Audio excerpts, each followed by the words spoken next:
guys, welcome back to my channel. I think it's been over a year since I did a tag, so today I'm going to be doing the language amateur tag, which was created by the lovely Hannah from Nerdy Cup of Tea. If you kind of like the videos that I do, you should definitely check out Hannah's channel because she also makes videos about books and languages.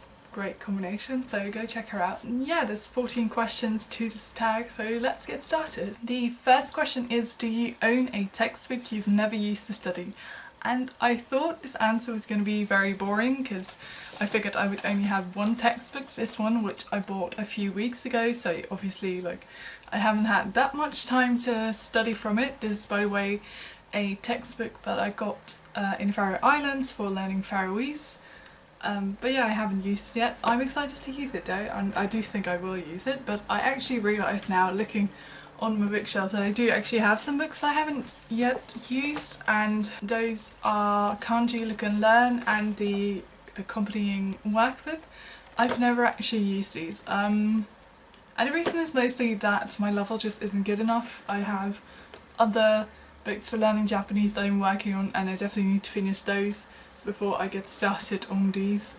Yeah, this is too difficult for me right now, but I definitely hope to get to it someday. The second question is, do you have more than 5 languages on your bucket list? And yes, I definitely have more than 5 languages on my bucket list. I don't really have a very specific list of these are all the languages that I definitely want to get to, but there are so many languages that I would like to get to. I would love to learn some of the more bigger languages like Chinese and Arabic. I would also like to learn Russian. I would kind of like to learn all the Germanic languages basically.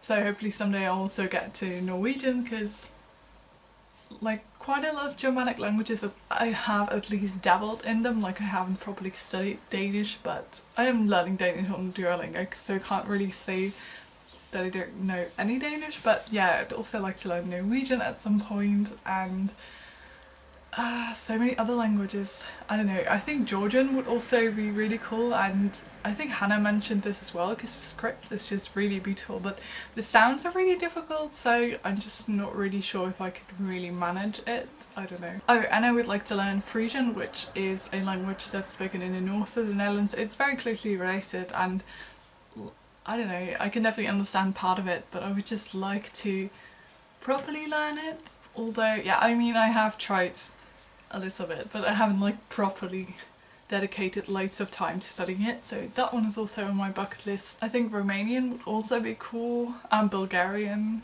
but yeah, there's just too many languages. Also Thai, the script is really pretty. Ugh.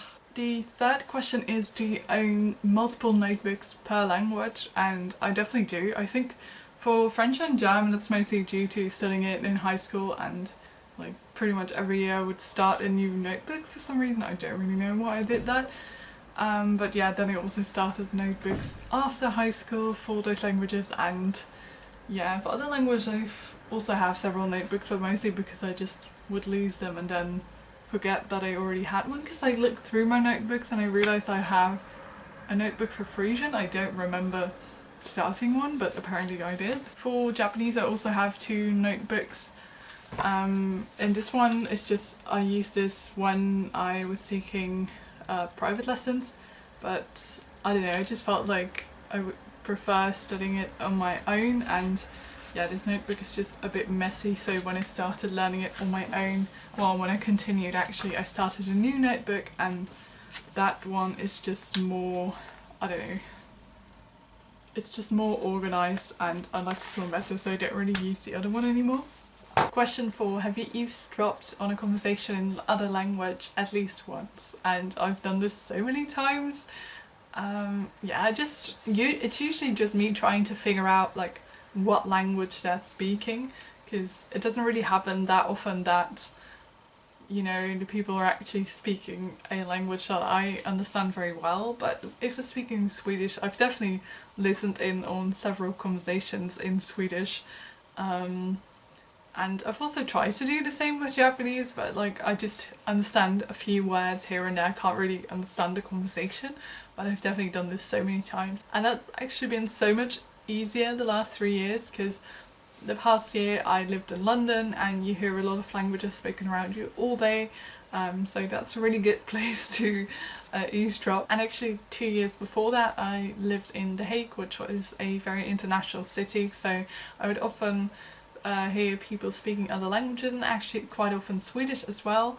Very often on the overgrounds I would come across like Swedish people, I don't know why, so that was pretty cool, so I've definitely done this. Question 5. Did you change your phone settings to another language? I'm not really on my phone, I think. Like my phone has always been in Dutch, or I think it's in Dutch, I can't even remember, but I did change like the language on Facebook for a really long time. For a very long time it was in Swedish, but I know at some point I was searching for a certain thing and I couldn't really find it in Swedish, so I switched it back to Dutch, and now it's still in Dutch. I kind of forgot to switch it back, but maybe I should change it back to Swedish. Question 6. Do you get annoyed when Google suggests to translate a page into your native language? I don't think I really get annoyed. It's more like it feels like a challenge, even when I stumble across a page that is in a language that I don't actually speak or can read, and Google suggests to translate it. I'm gonna be like, no, I can do this, I can figure out what it means on my own, Google, damn you. Question 7. Did you mix up words from different languages you've used? And I've definitely done this. I can't think of like many good examples, but I know I've done this with Spanish and Italian. I remember being on Duolingo and being so frustrated because I think I was doing Italian and like it wouldn't accept my translation for milk because I typed leche, I think. Leche, is that? I think that's the Spanish word. But yeah, I should have typed latte, of course, but yeah. I don't know, I kept typing the same over and over, and every time Duo would say, no, that's wrong, I was like, this should be correct. I know this stupid word for milk. And yes, I knew the word for milk, just in the wrong language. But I've also mixed up other words, like I always get confused about the word öl in like, in German it's oil, in Swedish it's beer, or the other way around. No, I think that's correct, but like I'm still confused about those two. I just don't get why they would do this to me. And it's like extra confusing because both like describes this like sort of food item. It's like a yellowish liquid, so that's confusing. I also remember this very strange conversation I once had in Sweden, because I don't know, me and a friend were at a bus stop and someone asked me in Swedish when the bus would go, and I don't know, for some reason I just had a brain fart and I just like replied in Spanish. It's a few years ago, back when I still knew a little bit of Spanish, forgotten most of it. But yeah, I said something like half in Spanish and then the guy replied in French, I think. It was just the most confusing conversation I've ever had, truly. Question 8. Have you ever dreamt in a foreign language? And I don't think so, but to be honest, I hardly ever remember what I dream, so I couldn't really say what language I dream in. It's probably Dutch, but I'm not really sure. When it comes to daydreaming, I've definitely like had conversations in my head in like Swedish or English, of course, but that's like, yeah, Swedish sometimes, but other languages not really. So I'm guessing when I'm actually asleep that there might have been some English, but I don't think there would have even been Swedish. I think my dreams are very boring, but I don't know, I never remember them. I have no idea. Question 10. Have you ever been mistaken for a native because of your accent? Yeah, a few times people, like actually quite a lot of people have assumed that I'm from the UK, and even native English speakers that weren't from the UK thought I was from the UK, which I don't know, I thought they would pick it up at least, but yeah, probably like British people could probably tell I'm not from the UK, and yeah, because my accent is far from perfect, but for some reason, yeah, there's quite a lot of people who have assumed that I'm from the UK, but I'm not, I'm Dutch. But I do think that's mostly in the beginning when I just meet someone. I'm much more careful about the way I speak now. I'm not really actively thinking about it. I think it just happens, like when I get more relaxed around people, then my speech gets more sloppy, I think. Question 11. Do you have a bunch of language apps on your phone?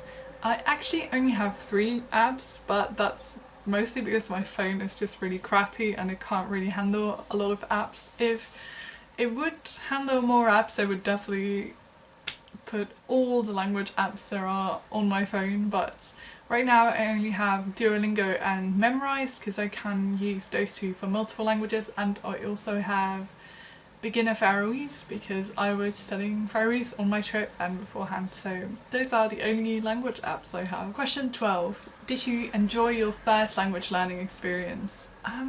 Actually no, I didn't really. I remember like my first kind of like real language learning experience sort of was in elementary school when my parents got me a subscription to this Dutch magazine called Hello You, and it was like bilingual, I guess. It was in English and Dutch, and I found it so annoying because at the time like I really didn't speak any English, to be honest, so it was just like a magazine that was just really hard to read, and I just wanted to read like a fun magazine with comics that I could actually understand, and I didn't really want to have to work for it. Like this was actually learning and studying, and I just wanted to have fun, you know. But when I properly started English lessons in secondary school, then I really enjoyed it, and also enjoyed my first years of French and German. But later on I really didn't enjoy French when it got more intense. I think it was like the third year or the fourth year, and like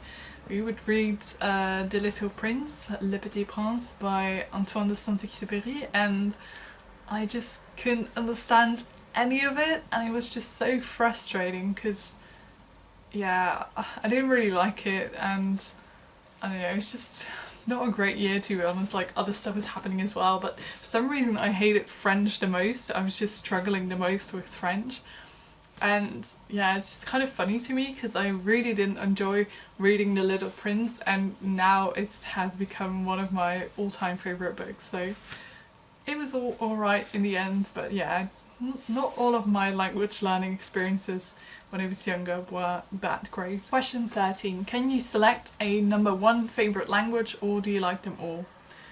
I think if I could select two, then I could do it. Like, yeah, I don't know, like maybe my all-time favourite language might be Swedish, but I don't know, Japanese is definitely second, and maybe, I don't know, maybe shared first place. I don't know, they're both so cool, but I think for very different reasons. With Swedish I feel much more of a connection to like the culture and the country as well, and I mean, I think Japan is a really cool country, but it's more like fascinating and interesting to learn about, but it's not necessarily that I see myself moving there and becoming part of Japanese culture as a way. Like I could see myself moving to Sweden and being very happy there and fitting in. Like I just think I would not really fit in Japan, I don't know. But so when it comes to Swedish, I have just a very different connection to the country and the culture.